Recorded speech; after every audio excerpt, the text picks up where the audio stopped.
Hola, ¿qué tal? Buenas tardes, bienvenidas todas y bienvenidos todos a esta octava y última conferencia del Simposio Internacional Emilia Beltrán y Puga, Estudios Históricos sobre Mujeres y Debates de Género.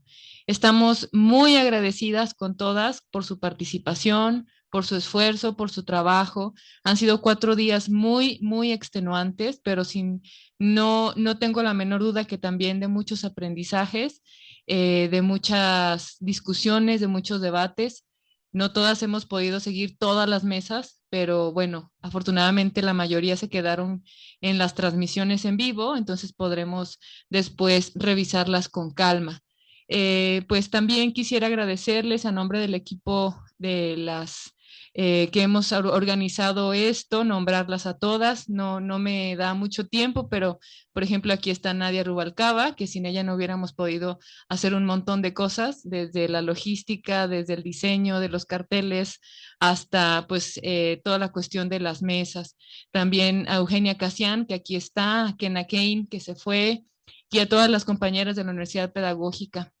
Entonces, esta conferencia cierra, es un broche de oro para nuestro simposio a través de la conferencia de la doctora Patricia Galeana, que nos honramos mucho en presentar, y también, sobre todo, agradecerle a la doctora Lilia Vallardo por su generosidad, porque nos ha hecho posible esto, porque ella es la jefa del seminario y de todo lo que hemos hecho aquí. Entonces, pues muchas gracias y pues me permito saludarle cordialmente, doctora Patricia Galeana, y le voy a ceder el uso de la palabra a la doctora Lilia Vallardo. Bien, bueno, pues como ya decía Hilda, este es el cierre de este importante evento. Creo que ha sido una gran convocatoria y hemos discutido a lo largo de estos 4 días, pues me atrevería a decir los temas más importantes en la historiografía y en las ciencias sociales en relación con los temas de mujeres y obviamente pues mi felicitación, Hilda, y agradecimiento por la organización de este evento y pues obviamente a todo el equipo, a Nadia evidentemente, que se puso la camiseta, Eugenia, Kena, y bueno, pues una disculpa por no mencionarlas a todas.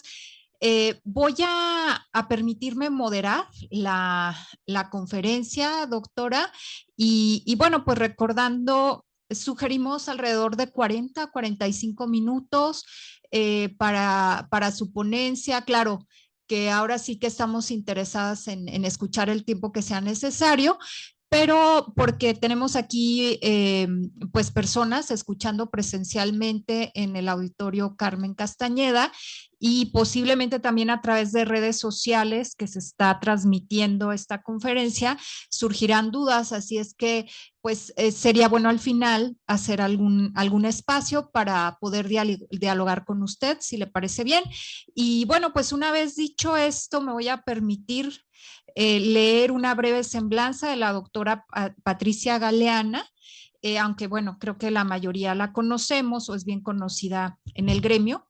Ella es historiadora, doctora en estudios latinoamericanos por la UNAM, ha sido investigadora en el Instituto de Investigaciones Históricas y es catedrática en la Facultad de Filosofía y Letras de la propia institución. También ha impartido cátedra en universidades extranjeras, la Universidad Autónoma de Madrid, la del Externado de Colombia y la Universidad de California en Estados Unidos. Ha presidido organismos internacionales como la Comisión de Historia del Instituto Panamericano de Geografía e Historia de la OEA entre 2014 y 2021.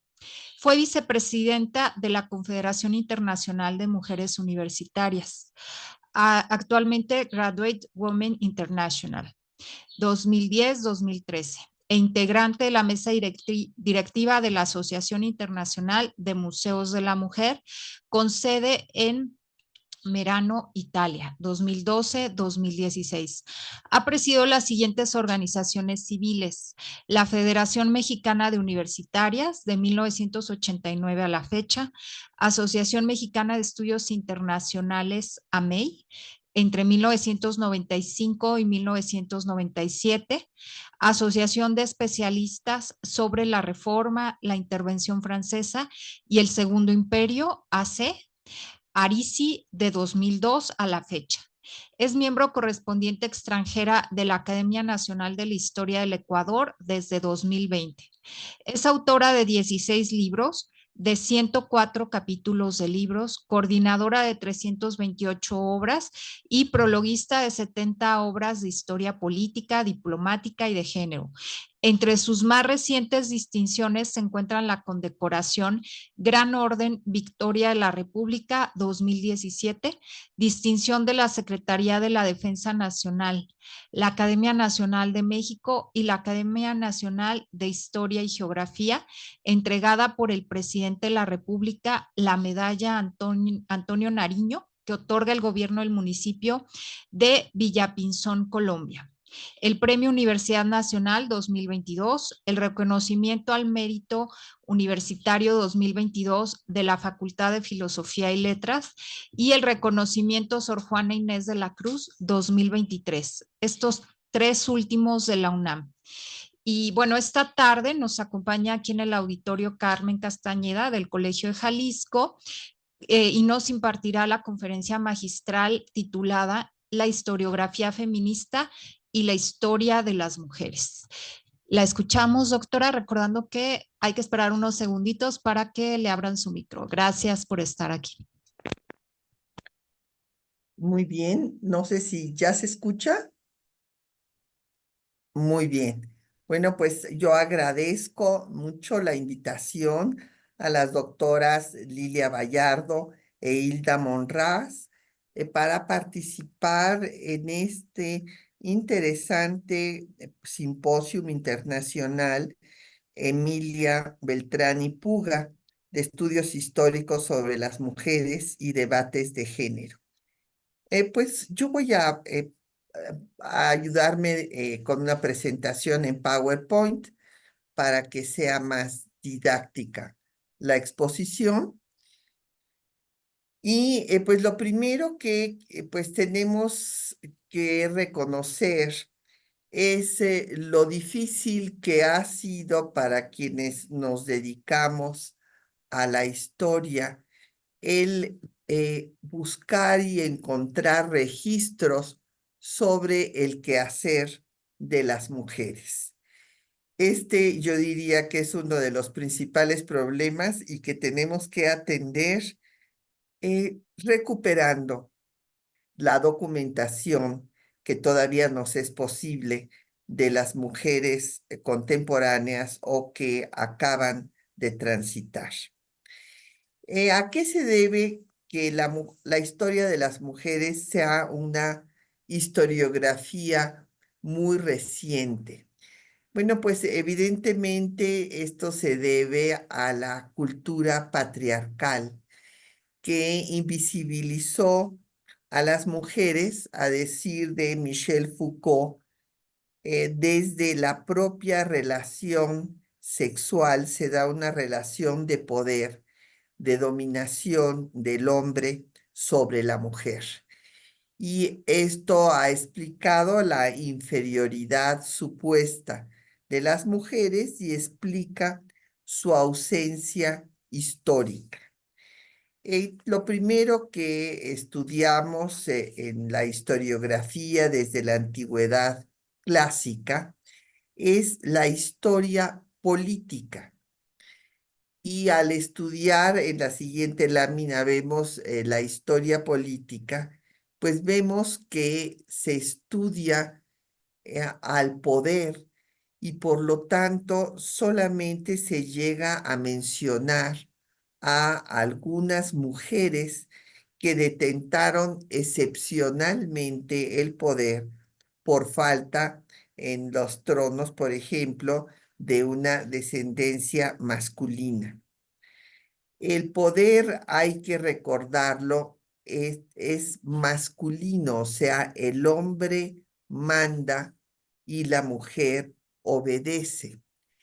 Esto limitó a las mujeres a la vida de lo privado y por eso, pues, es más difícil encontrar su quehacer cuando la vida privada no era objeto de estudio de la historia.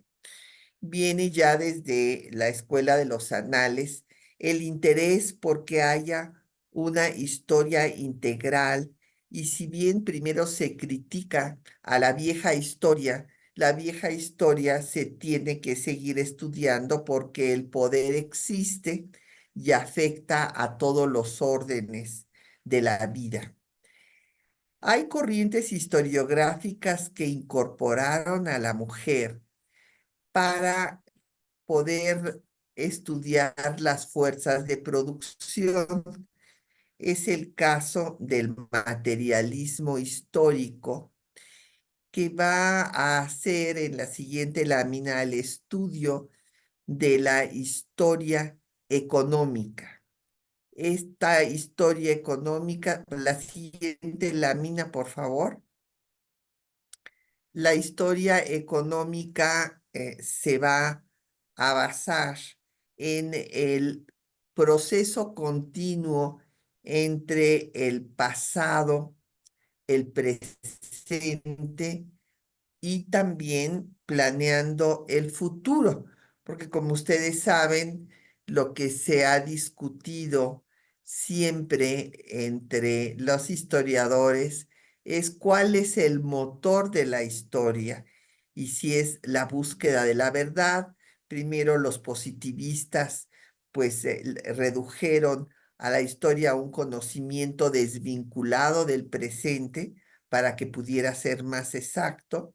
Y después el materialismo histórico y el historicismo vuelven a estudiarlo como un proceso continuo. Y aquí es donde empieza a estudiarse a las mujeres en tanto que trabajadoras. Desde mediados del siglo XIX encontramos a mujeres como Flora Tristán, que teniendo pues una influencia del materialismo histórico, denuncia que la mujer es la proletaria del proletario y que hasta el más oprimido de los hombres quiere oprimir a otro ser, y este ser es su mujer. De todas maneras, cada corriente historiográfica nos va aportando nuevas metodologías, nuevas facetas para estudiar el proceso histórico, y con el materialismo histórico va a empezar a desarrollarse tanto el estudio de la historia económica como de la historia social. Al estudiarse la historia social, se va a empezar a estudiar lo cotidiano, lo privado. Y aquí tenemos pues lo que Michelle Perrault, autora con Georges Duby de la primera historia de las mujeres, que fue publicada en Francia a mediados del siglo pasado, se va a hablar de la necesidad de que se haga visible lo que fue la historia silenciada de las mujeres, que han estado ausentes porque no se había estudiado la vida privada, lo cotidiano. Y entonces Michelle Perrault y otras historiadoras empiezan a estudiar también esta vida privada como parte de la historia, la vida cotidiana, y tenemos en la actualidad pues corrientes como Historia a Debate, que lo que busca es que se haga una historia total, global, de género, ecológica, por internet, y que se vea la interdisciplina entre todas las ciencias sociales. Sin embargo, para que tuviera un desarrollo fundamental la historia de las mujeres, esto se dio gracias al impulso de la historiografía feminista. En los 70s, la feminismo va a rescatar las aportaciones de las mujeres y John Scott en Estados Unidos, por ejemplo, propone una categoría nueva de análisis, que es justo el estudiar la historia a partir de las diferencias que se viven entre mujeres y hombres, señalando que las mujeres también son un producto histórico. En esos años, pues surgen desde las obras fundamentales de Simone de Beauvoir del 49, de mediados de siglo, de La mujer no nace, se hace, o la obra de Betty Friedan, La mística de la femineidad, en donde destaca que el peor enemigo de una mujer es su abnegación. A partir del feminismo va a venir un detonante de la historiografía de género.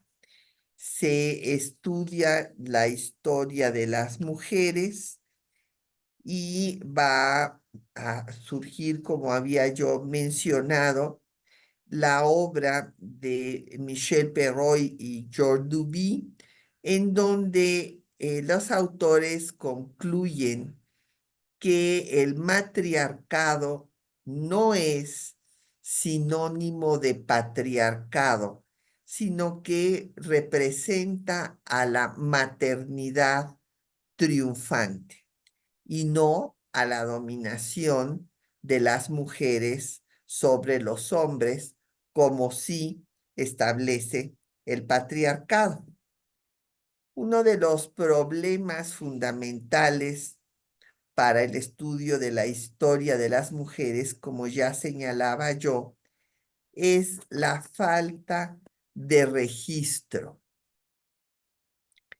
Esto nos lo hace ver Carmen Ramos en su obra Historiografía, apuntes para una definición en femenino, donde nos muestra cómo al realizarse los censos de las haciendas en el siglo XVIII en la Nueva España, se daba cuenta de cuántos peones, de cuántos bueyes y de cuántos sacos de maíz había en la hacienda, pero no se menciona ni siquiera cuántas mujeres había en la misma.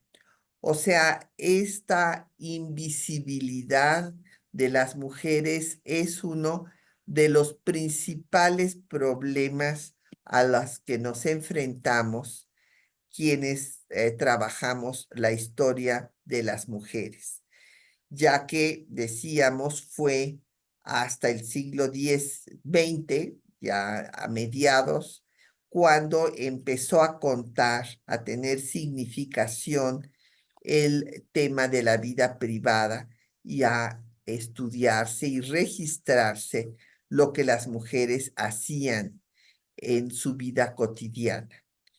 Un tema que también se debe a los movimientos feministas es la institucionalización de la historia de género. Como vemos en esta lámina, aparecen cursos de historia de las mujeres en la última década del siglo pasado. Y esto lleva a que se formen centros de investigación con la historia de género. Y con ello, pues van a proliferar los estudios que antes de estas fechas eran muy escasos. Veamos cuál fue la situación en México, cómo empezaron a estudiarse, cómo empezó a estudiarse la vida de las mujeres. Y aquí pues tenemos que recordar que las primeras que empezaron a publicar el quehacer de las mujeres tenían un origen extranjero, como Concepción Jimeno, de origen español, que empezó a publicar el álbum de la mujer con biografías de mujeres de diferentes partes del mundo, desde Juana de Arco hasta Sor Juana Inés de la Cruz.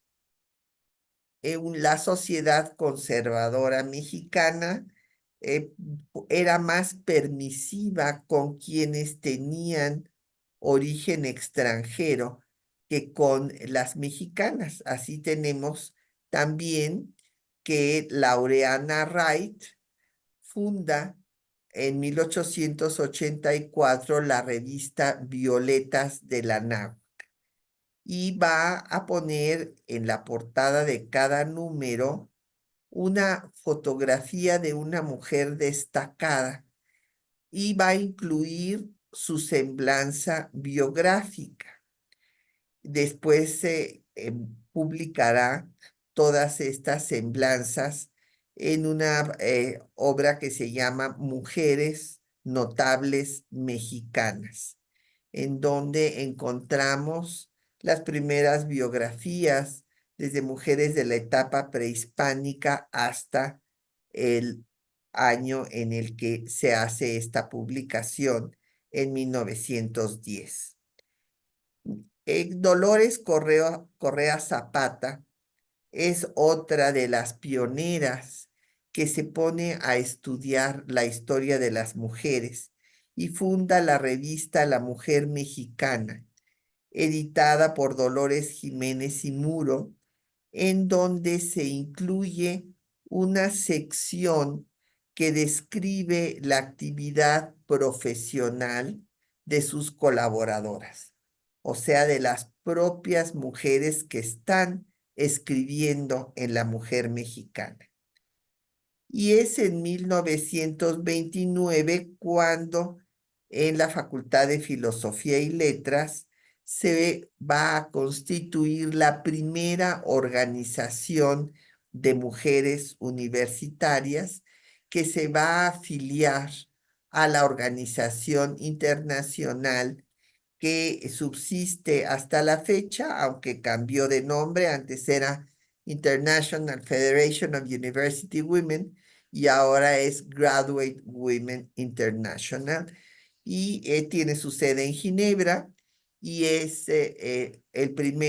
la primera organización que, al crearse Naciones Unidas, se va a convertir en órgano consultivo de Naciones Unidas para el tema de las mujeres. Hay otro grupo de pioneras muy importantes que cobran conciencia de la necesidad de escribir la historia de las mujeres como protagonistas, y estas son las sufragistas, la mayor parte de ellas miembros del Frente Único Pro Derechos de la Mujer. Ahí tenemos a Matilde Rodríguez Cabo, esta doctora psiquiatra, que va a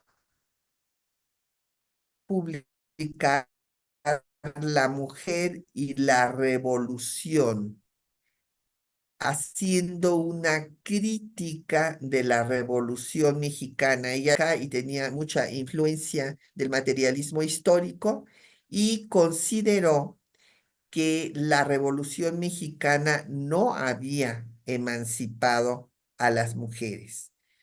Otra de las sufragistas que también va a escribir historia de las mujeres va a ser Concha Michel, con su artículo 2, Antagonismos Fundamentales, en donde apoya la tesis de Federico Engels sobre la división sexual del trabajo.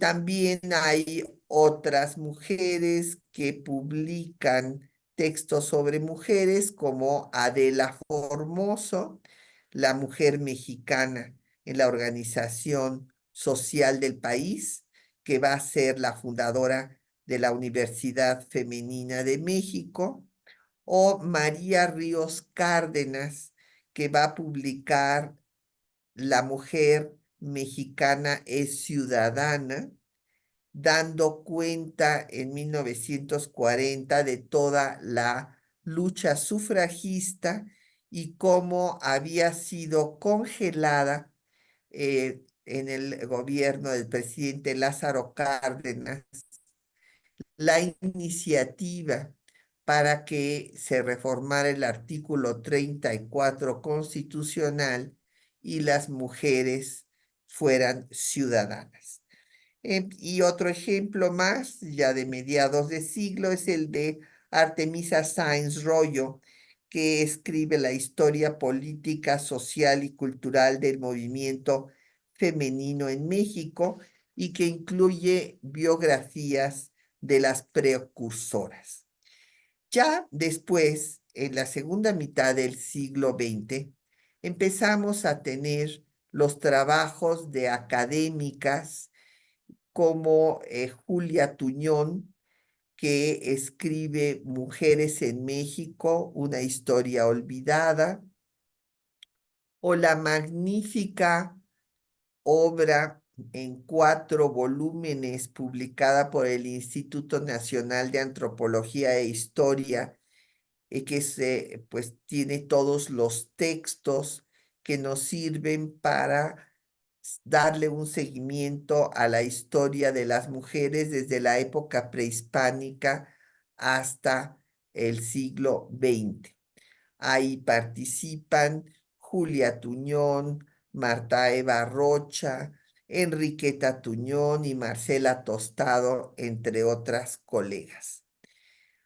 Quiero destacar también el trabajo de Ana Lau en la UAM, en la Universidad Autónoma Metropolitana, que ha publicado el Diccionario Enciclopédico del Feminismo y los Estudios de Género en México. Y ya de la última década del siglo pasado a la fecha, tenemos que hay las especialistas en diferentes etapas. María Rodríguez Shadow se dedica a estudiar la mujer azteca.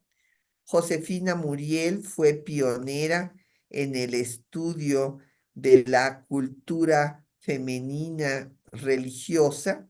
Escribe Conventos de monjas en la Nueva España, Los recogimientos de mujeres, Cultura femenina novohispana, y después colegas como Pilar Gonzalvo y Asunción Labrín siguen abundando en la historia de las mujeres en la etapa colonial.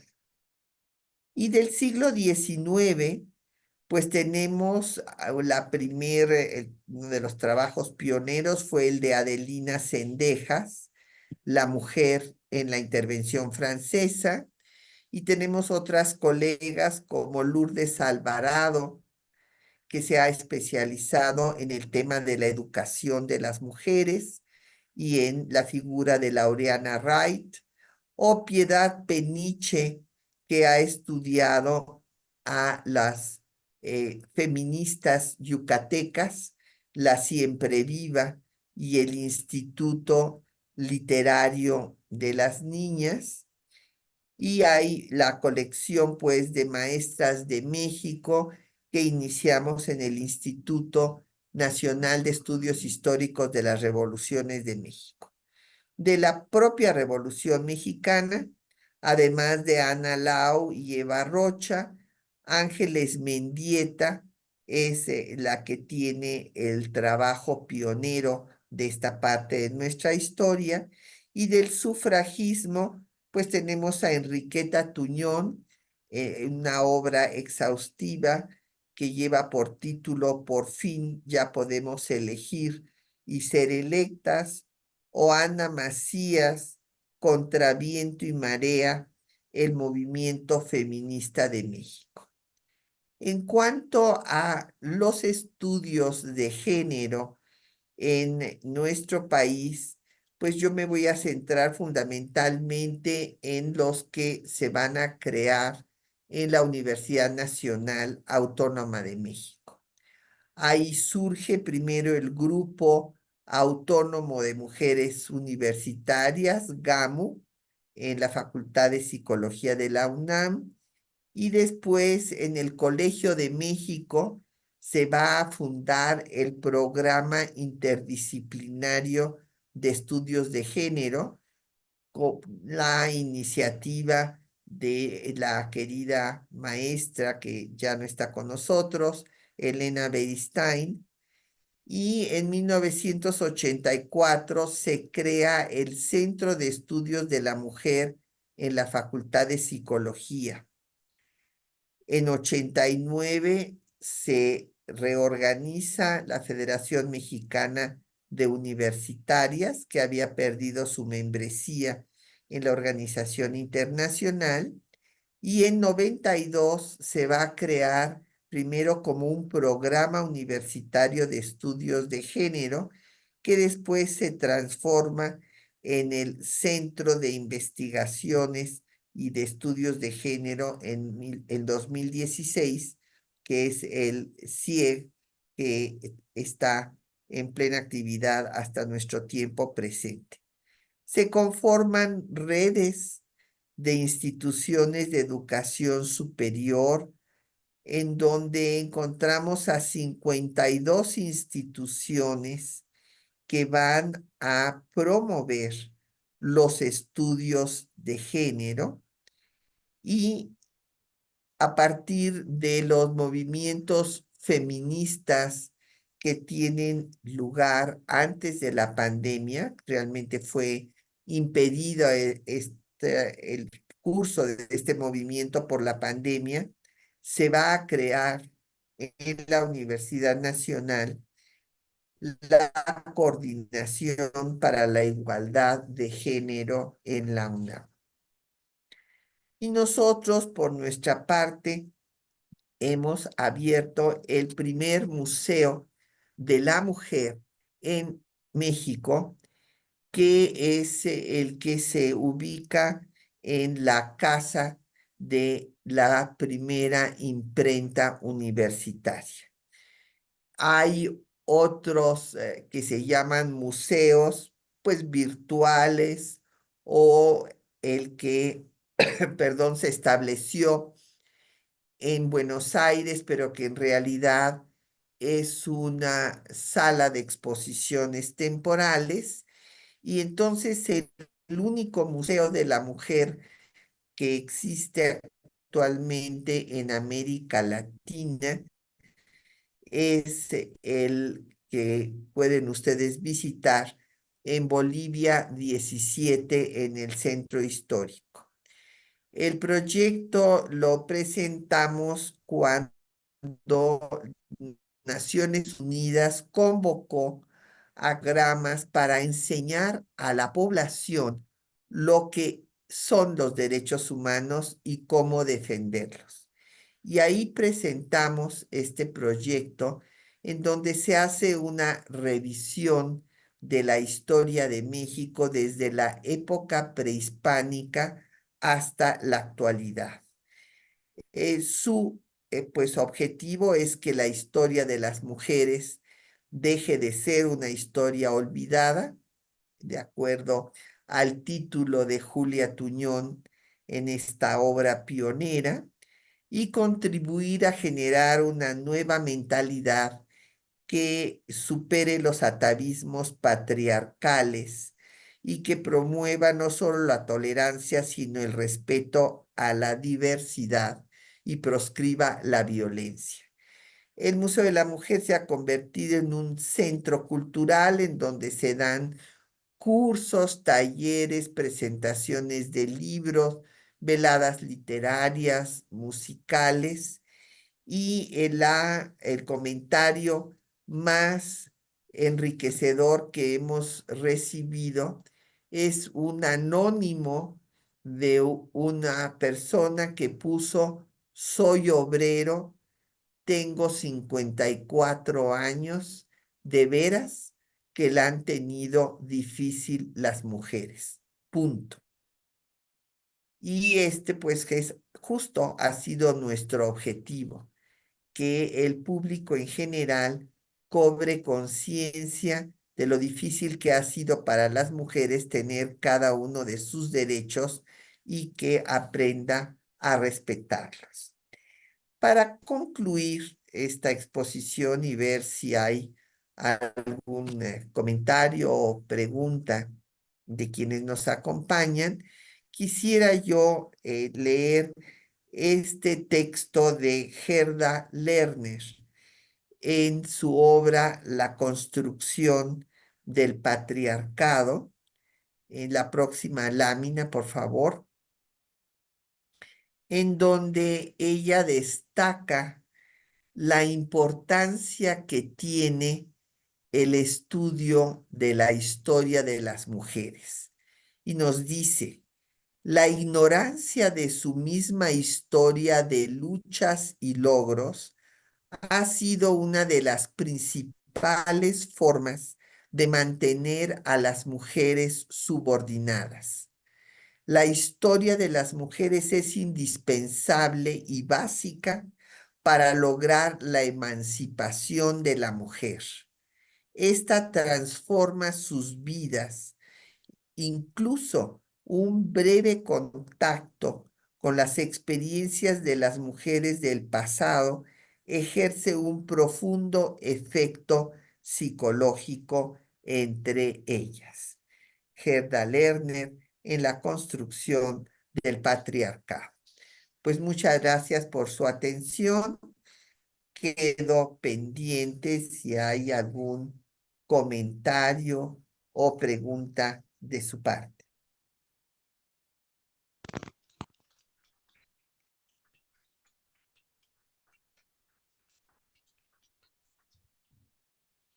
Gracias, doctora Patricia Galeana. Quedamos entonces atentas a pues cualquier pregunta. Sí, por acá ya tenemos.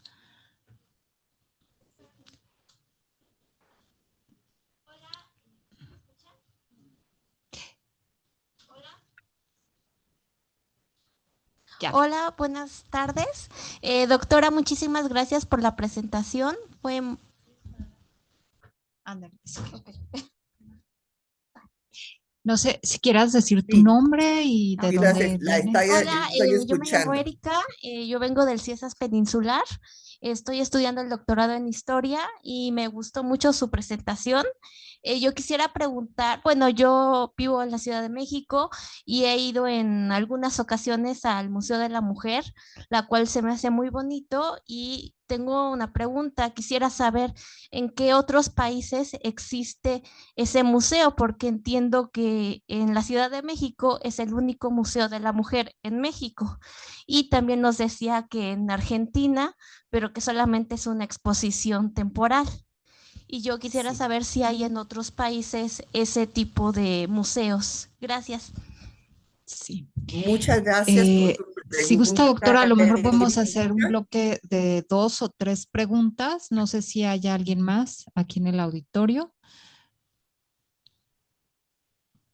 Parece que, bueno, en lo que a lo mejor alguien más se anima a participar, le cedemos la palabra. Doctora, adelante.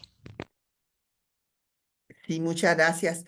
Gracias, Erika, por la pregunta.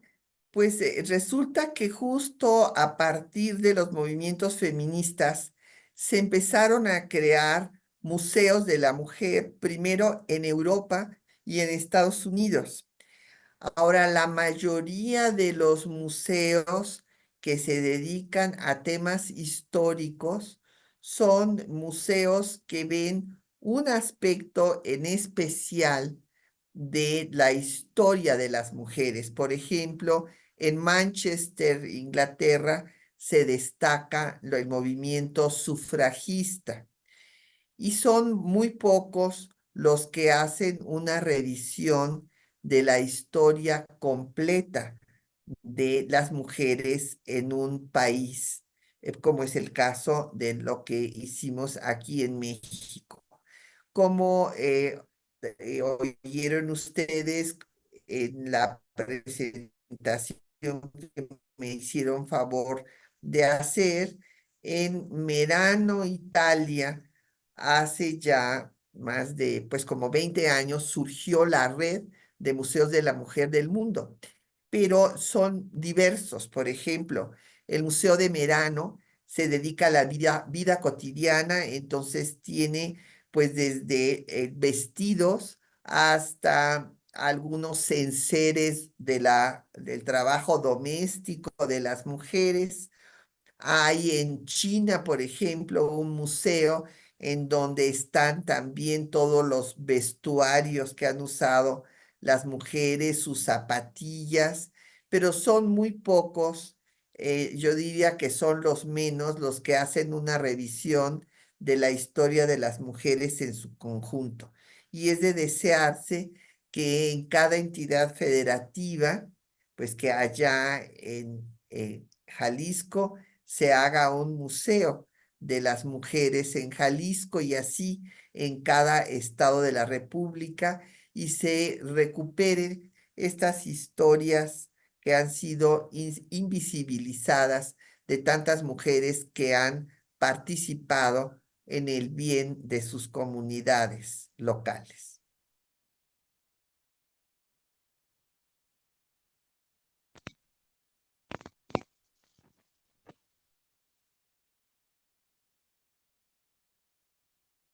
Bueno, ya.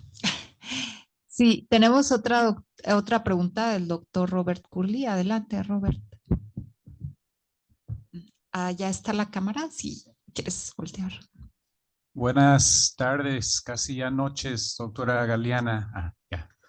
Eh, muchas gracias por su conferencia, me gustó mucho. Aprecié mucho la forma como fuiste presentando una serie de hitos y momentos a través de las publicaciones de varias generaciones a lo largo de fines del siglo XIX y durante el siglo XX. Creo que es muy importante tener tener presente estos libros, y seguramente hay otros que se podrían agregar, pero bueno, tener presente estos libros que que nos han guiado en nuestros estudios. Noté la ausencia de mención de revistas y estaba pensando en particular en términos de estudios de género y estudios de las mujeres, revistas tempraneras como FEM, obviamente debate feminista, y aquí de la Universidad de Guadalajara, La Ventana, que se fundó en 1994 junto con el Centro de Estudios de Género. Está pensando, a lo mejor nos podría comentar un poco sobre la importancia de esas y otras revistas, y sobre todo de tener espacios para, digamos, comunicar y difundir nuestro trabajo en estudios de género. Gracias. Gracias.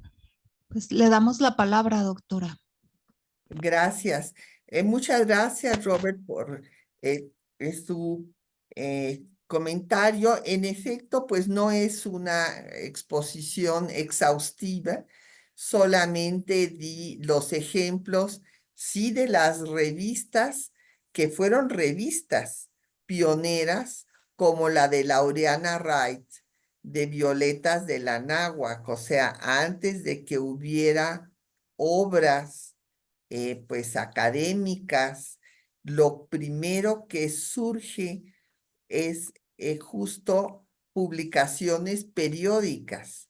Y entre esas publicaciones periódicas no me referí a las del siglo XX, que ya son muchas, sino me referí a las que abrieron brecha, que fue el álbum de la mujer de Concepción Jimeno, Violetas de la Náhuac, de Laureana Wright, o La Mujer Mexicana, o también podíamos mencionar a La Siempre Viva en Yucatán, pero me dediqué a ver a las precursoras que dieron antes de que hubiera trabajos académicos, pues se empezaron a trabajar la historia de las mujeres. Y ya no vi, en efecto, pues no era el objetivo de en la exposición, sino era llegar a darles un panorama general de cómo se había empezado a desarrollar